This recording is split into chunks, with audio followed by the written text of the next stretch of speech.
Hello, ladies and gentlemen. My name is Kurt, and welcome back to Farlands or Bust. This is episode 371 of Farlands or Bust, and I honestly... wait, what? Where's the door to this hidey hole situation I'm in? Well, I just created one, so here we are. Oh, that's ice. Oh, I appear to be under sea level. That is an unfortunate place to be, but fortunately, fortunately, we are continuing with Farlands or Bust in episode, like I said, 371. Did I say? Well, now I said.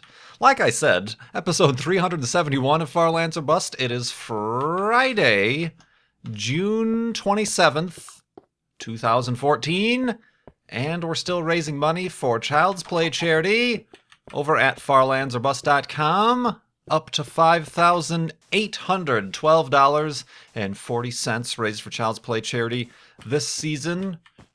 And that's all done by you guys. And a little bit by me, and a little bit of the affiliate earnings from the beastnode.com referral link that's been in the description and on the Farlands or Bust website.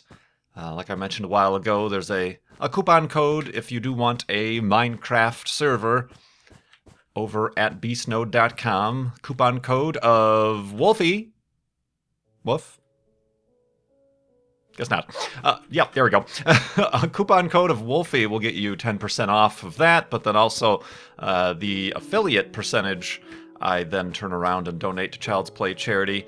That's a very small amount of money. I think so far we put in $56, and I'm waiting for the next $50 so that I'll donate that to Child's Play charity as well. So I do appreciate.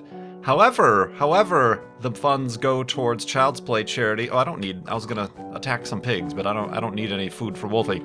However, it gets to Child's Play charity. I do appreciate it and all the support over the past 3 years for Child's Play charity here through Farlands or Bust. Thumbs up. Great news indeed. Piano music also very gently says thank you as well.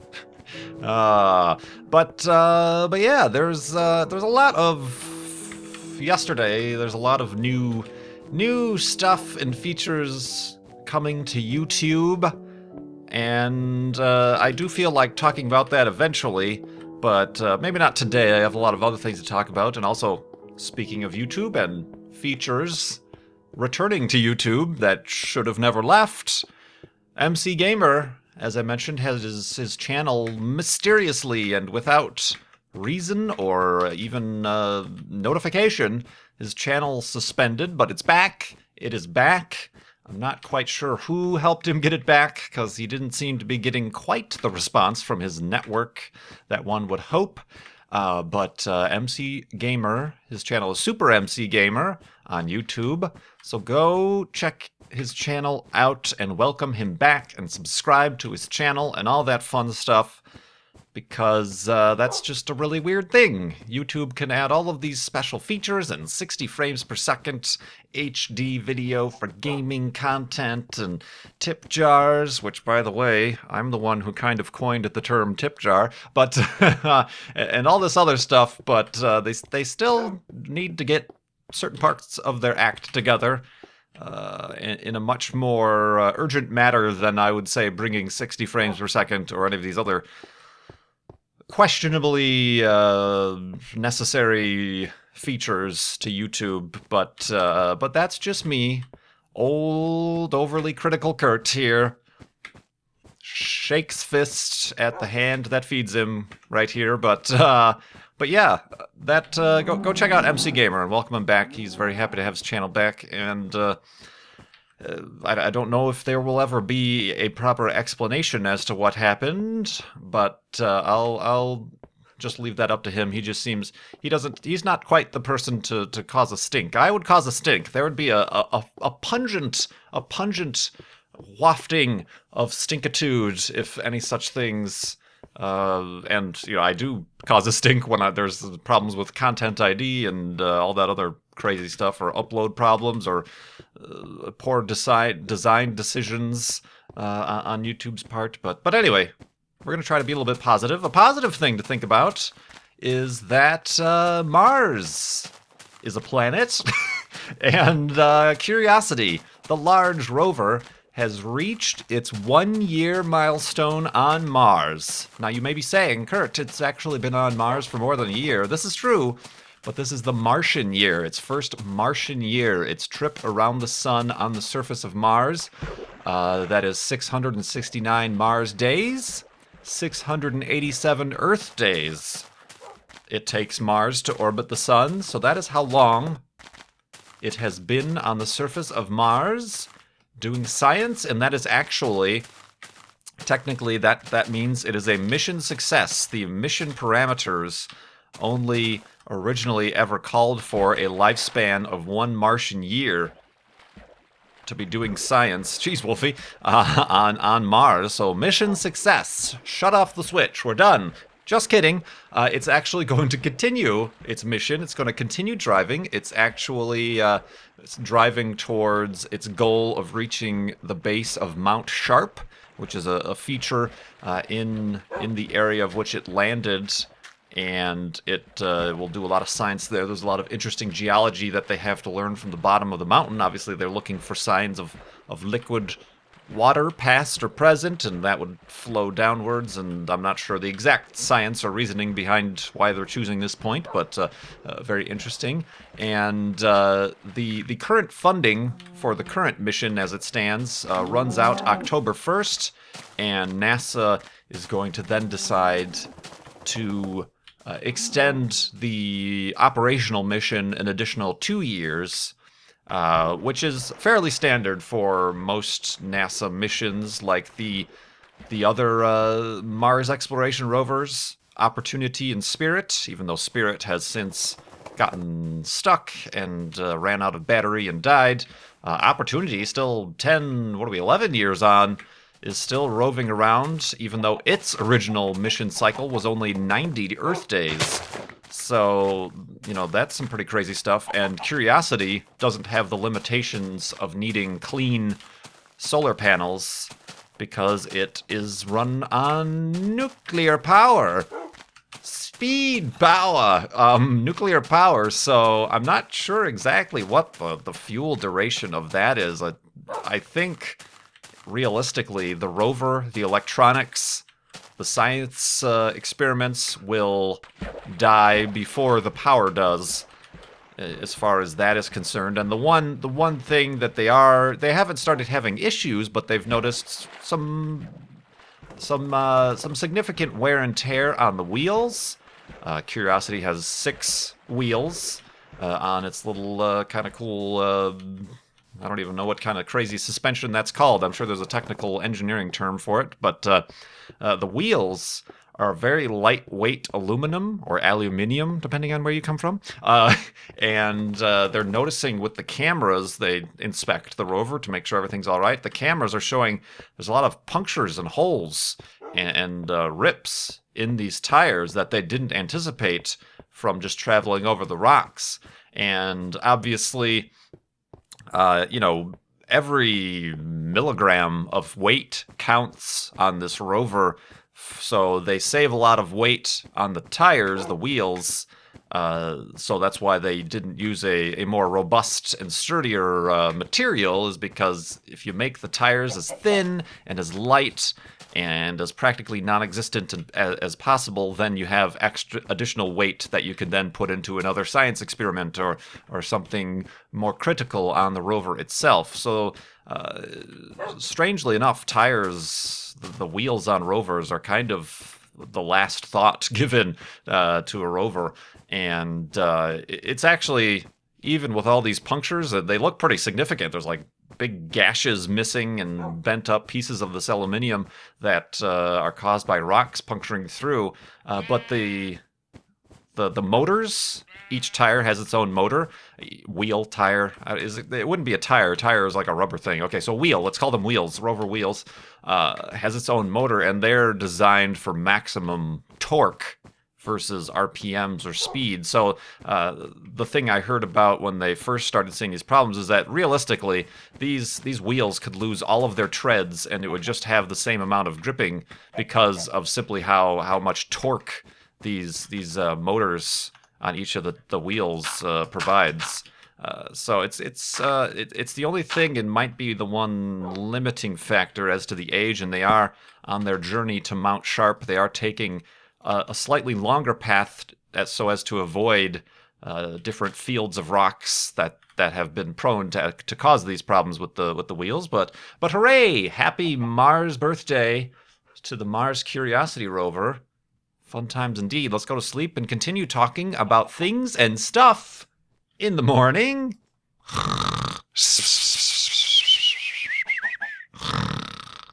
And a Martian birthdayness. Indeed. Do you need... No, your tail's still sticking up. He's all right. He's all right. It's all good. Continuing on. This is kind of a weird... You don't see many of these basins covered in snow. Yeah, why is it covered in snow? Is it technically still a snow biome, but then it decided it's also a basin? That is a little bit unusual. These strange weather patterns caused by global climate change, I swear. We're doing all right on coal. Let's see, something else I kind of wanted to mention before all this YouTube stuff happened, which is why I'm kind of delaying the YouTube stuff. It's also Friday, technically, when I'm supposed to concentrate on answering questions from fans for Fan Friday, even though I do that every episode, but it's just a weird thing I started doing. But I do want to talk about, I have watched, I'm not finished watching it, but I've started watching, and I'm almost done with it, but a documentary, and honestly one of the best documentaries I've seen in a long time, called When the Levees Broke. It's by Spike Lee, and it's about the Hurricane Katrina disaster, I suppose you could call it, both in the natural sense and also the recovery and response sense, disaster. And it was actually filmed and made fairly soon, within 3 months after Hurricane Katrina. So it's kind of missing. Like, I am curious now to follow up what has happened since then, but it's a long documentary. It's in 4 parts. Each of the parts are an hour long, and it's just very thorough, and it's kind of an interesting thing since it happened so recently in Hurricane Katrina. It happened in 2005. It's a very, a lot of documentaries you see about either disasters or wars or political things are set, World War II or in the past or Vietnam in the 60s or stuff like that. So this is it's a strange sort of perspective to have on such a recent event, but it's a very important documentary. It won a lot of awards, and I'm very surprised at how balanced it is. Like, they show all the perspectives. They'll interview the people who live there, who feel like the government bombed the levees in order to flood the poorer black districts of New Orleans to save the richer white districts. And then they talk to the people who are like, well, that's obviously not what happened because this. And, they give equal time to everybody. And it is a really important documentary, I feel like, for Americans to watch, but also around the world to really gain perspective on how, in this particular situation, the government didn't react and didn't help, and it kind of puts yourself into perspective, like, hey, what if this sort of thing were to happen in where I live? Would I be left out to dry? And there's a lot to do with, obviously, the economic and the racial side of how it was obviously the administration at the time and the local governments at the time kind of just didn't pay attention to these poorer African American counties, parishes, I guess they're called, and really just failed to respond. And George Bush was off on vacation. He's like, lol, and didn't visit until 3 weeks after the fact, and just complete craziness, and really not normally the type of thing I like to talk about here in Far Lands of Bustin. I try to keep things upbeat and jovial, but I just feel like it's a really important documentary to watch. And like the first part, like I said, it's 4 parts. The first part deals with this is what was happening during the hurricane, and then the immediate after effects when the levees broke, even after the hurricane had passed. The skies were clear and weather was great, but then the places were still flooding and people were drowning and stranded on the rooftops and kind of forgotten about. And then the second part is the lack of response from the local and the federal governments and kind of the outrage and the problems that was sparking. And then the third part is the little bit longer term after effects of people. And this is something I didn't really realize. The news media didn't really report on the fact of how displaced people were. You think of a natural disaster happening in your city or town and being like, oh, okay, they'll relocate you to the town over or at most the state over. But like tens of thousands of people were picked up and a lot of them were moved to Utah. They were just like flown to places and families separated. And it's like, these people don't know anybody in Utah. And now they're out here and they're not given a ticket back. And this craziness and stuff you really don't even realize happened, because nobody reported on it, and it's really, that's why I think this is a really important documentary to try to watch. And then the fourth part, which I've just started, but had to take a break from watching. Hopefully, I'll be able to finish that tonight or something. Is about the investigation and the negligence on the part of the Army Corps of Engineers who built the levees and said it would handle up to a Category 3. And they didn't, because they were poorly designed, and they knew they were poorly designed and poorly funded, but nobody did anything about it or even said, hey, these levees aren't going to survive, even though it wasn't even a direct hit from Hurricane Katrina, which was Category 4 or 5. It was maybe Category 1 level of effects happening to New Orleans, and the levees still broke. So just a very thorough documentary, and it's just one of those things that like boggles the mind, and it's a hard pill to swallow and watch.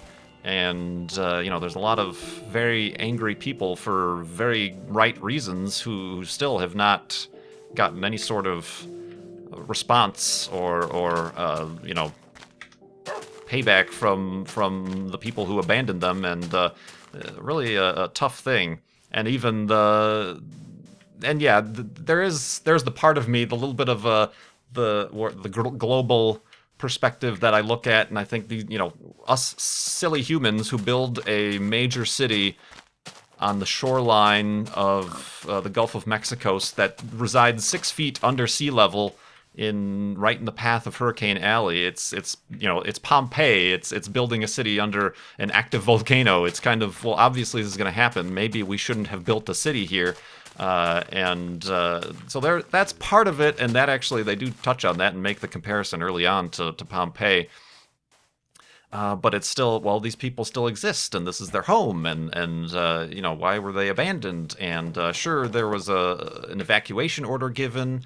And there are a few of the people, and again, being a pretty balanced documentary, they interview and talk to the people who were simply too stubborn or in denial and didn't want to leave. But then there's the large population of people who couldn't leave. You have, it's a mandatory evacuation. You must leave the area. Okay, what about the people who don't have cars? Or their entire, a lot of the culture there is, they're born there, their grandparents, their grandparents, their entire lineage of family were born there, and they never leave. They will live their entire lives there and die there. So they can't go somewhere to extended family to stay. They've got no means and no money to go to stay at a hotel for X amount of days to wait out the storm inland or anything like that.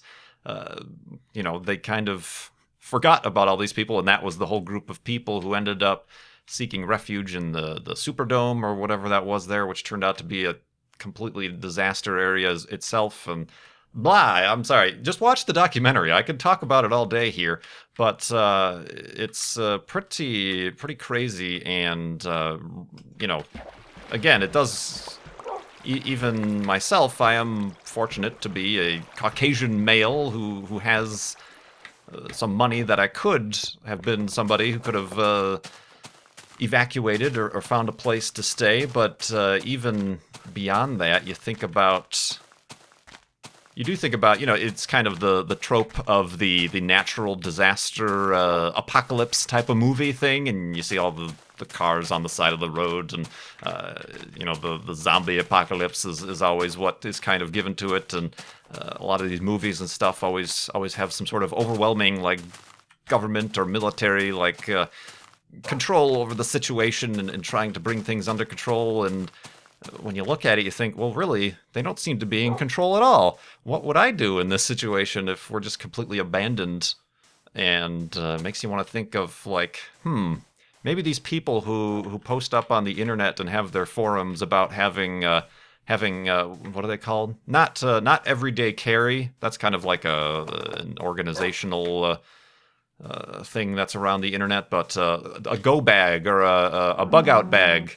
I see these a lot on blog posts, like how to fill your bug out bag. It's basically a backpack or a duffel bag with, like, on a moment's notice, if you need to get the heck out of Dodge, you can just grab this bag and leave the house. It has basic survival stuff in it, and food for a certain amount of days, little MREs or something, and flashlights and a knife, and what's in your bug out bag. I'm like, maybe these people aren't so crazy after all, because if something like this were to happen, if there's one piece that you can grab that can ensure your survival for the next couple of weeks, maybe that's not a bad idea. I don't know. I don't want to be some sort of, like, crazy nut job survivalist or anything like that, but I don't know. It makes me think a lot, so I've just been thinking about that a lot. So that's the recommendation for today. Find a way. I'm not sure where you can rent it, or maybe you have HBO Go. It's an HBO documentary, or some way you can get your hands on a copy of When the Levees Broke and set aside 4 hours over the span of a week to watch it, whether or not you're an American or whatever you think about that, the way the government reacted. Or whatnot, or whether or not you come from another country. It's a great look at what happened there. And let's go to sleep, and let's talk about more uplifting things in the morning.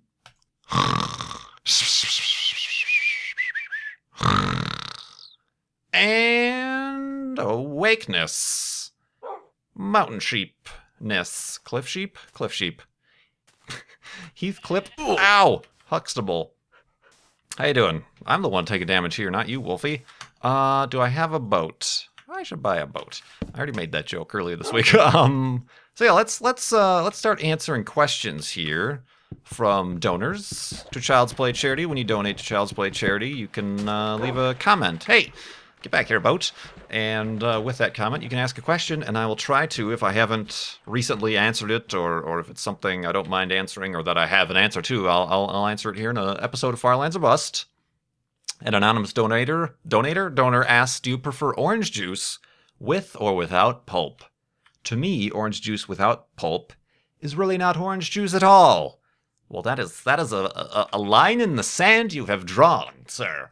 I actually don't drink orange juice anymore. I used to quite a lot, and yes, indeed, the pulped orange juice, or even extra pulp, is the way I would go.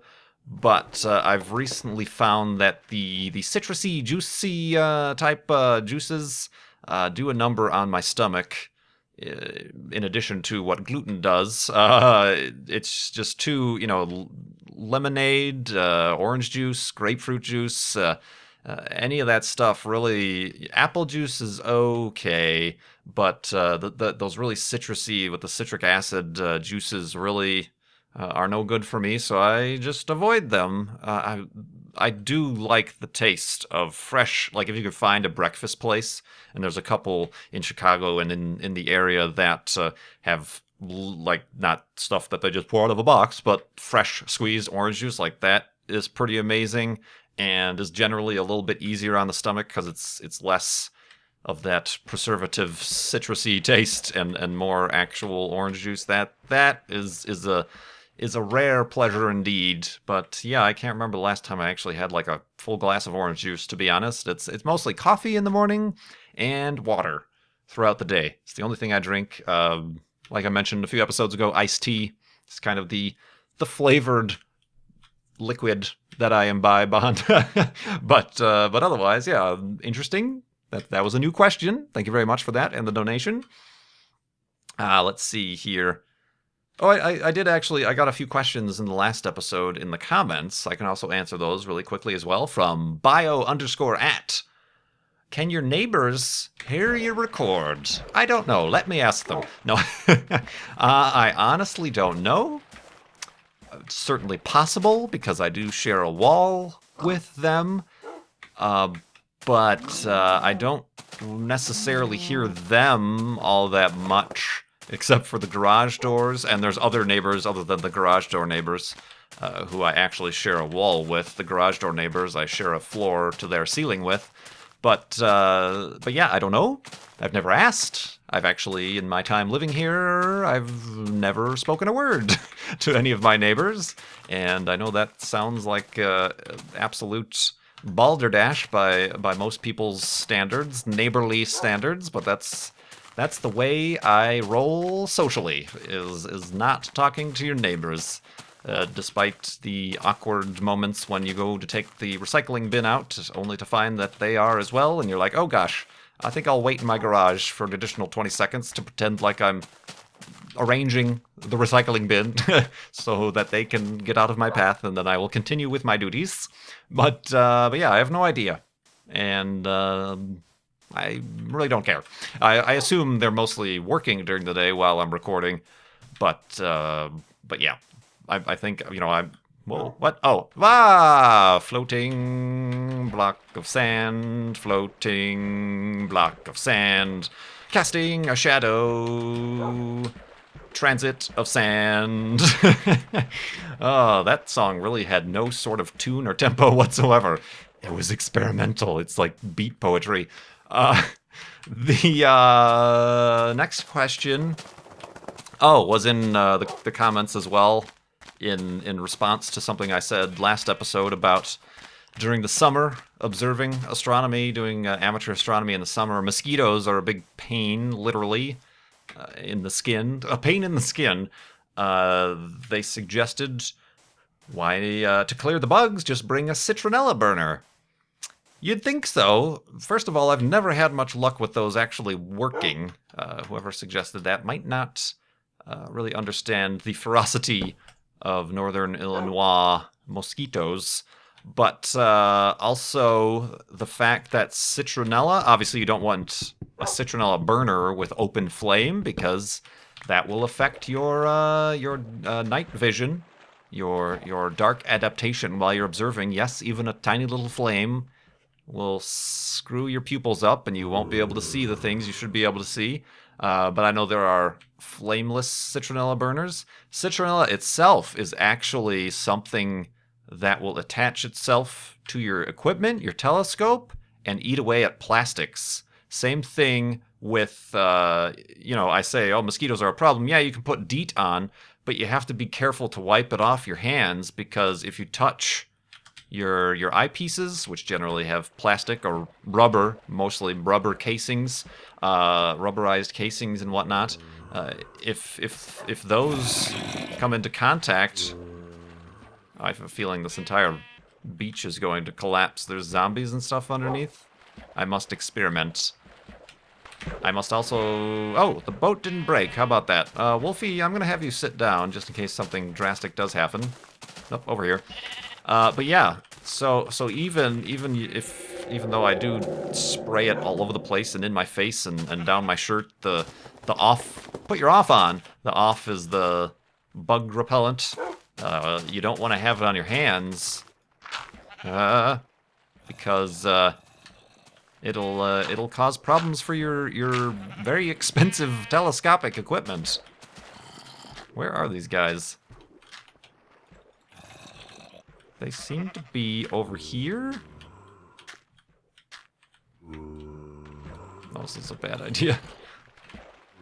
Alright, keep jumping while you're doing this. Oh, maybe not. Yeah, I was hoping the whole thing would collapse, because I'm hearing zombies everywhere, but I guess it's... Whoa! Oh, that was me. I guess it's supported by some sort of underlying structure. I'm getting a lot of flint here. Oh, well. this experiment has given me no results. Come on, Wolfie. So yeah, that's the reason for that, and you can do some things like wear long sleeves and long pants, and there are actually, if you go to sporting stores, you can buy clothing and jackets and shirts that actually have built-in insect repellent that help out with that situation. But yeah, overall, that's you know, if you're out having a barbecue or doing any sort of other outside activity where there could be bugs present, yes, indeed, the citronella burners or the DEET and that sort of stuff, I'm sure works fine. But for astronomy, you have to really think about. You gotta give that a second thought because there could be problems. Let's see here. Let's go to a question from donors. Just little curious. This is an anonymous donation. Just a little curious if you have any musical talents that we may not know about. Well, were you listening to my gorgeous ballad about that floating block of sand that just happened about 10 minutes ago? You tell me if I have any talents. Whoa, Wolfie says no. No, you do not.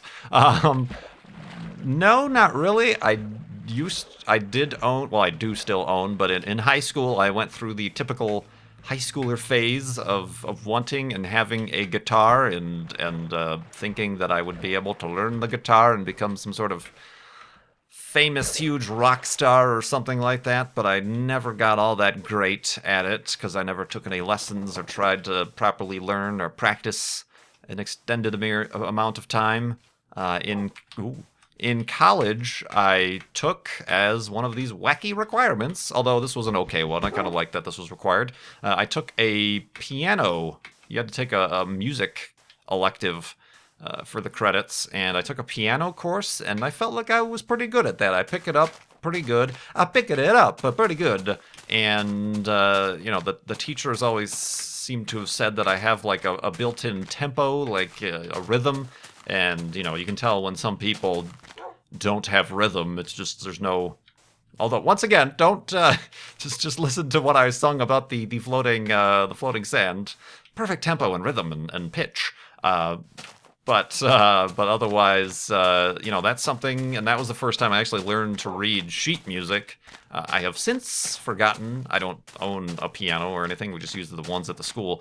I don't own any equipment like that, so I really couldn't keep up with that as a skill or anything like that. But otherwise, no, not so much. Not really at all.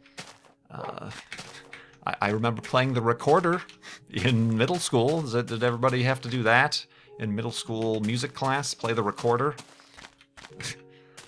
My grandma once got me a jaw harp. You know, the thing that in the Old West they're always playing, the boing-a-boing-a-boing, that sort of thing. I don't know why, but it was a gift. Perhaps she wanted me to knock out my front teeth, because that's normally what happens when you play a jaw harp. You close your mouth just a little bit too much, and then, ow! Chipping my tooth. But no, otherwise, yeah, no, not really instrumental here. I did want to, as a kid, tried to plead with my parents in elementary school to allow me to join band, because I liked the trumpet and the saxophone. But as a middle child, my older sibling is the one who got to test things out. And yeah, I think she played the flute for a little bit, but that didn't work out. So, well, we've already learned our lesson with your older sibling, so we're not going to give you the chance. The middle child syndrome. Oh, man, that's terrible. But no, otherwise, yeah, to fully answer that question, perhaps I used to, and perhaps I had the potential to, but I do not have any musical abilities or talents of any description at this time in my life. And it's raining outside, so let's quickly get to sleep here and thank everybody for watching this episode 371 of Firelands Bust. Continue asking these questions. I'll check the comments every now and again, but the majority of them come from the donations, and I appreciate all of those for Child's Play charity. My name is Kurt. Have a good weekend. Thanks so much for watching. I will see you next time.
Ah, floating block of sand, floating block of sand, casting a shadow, transit of sand.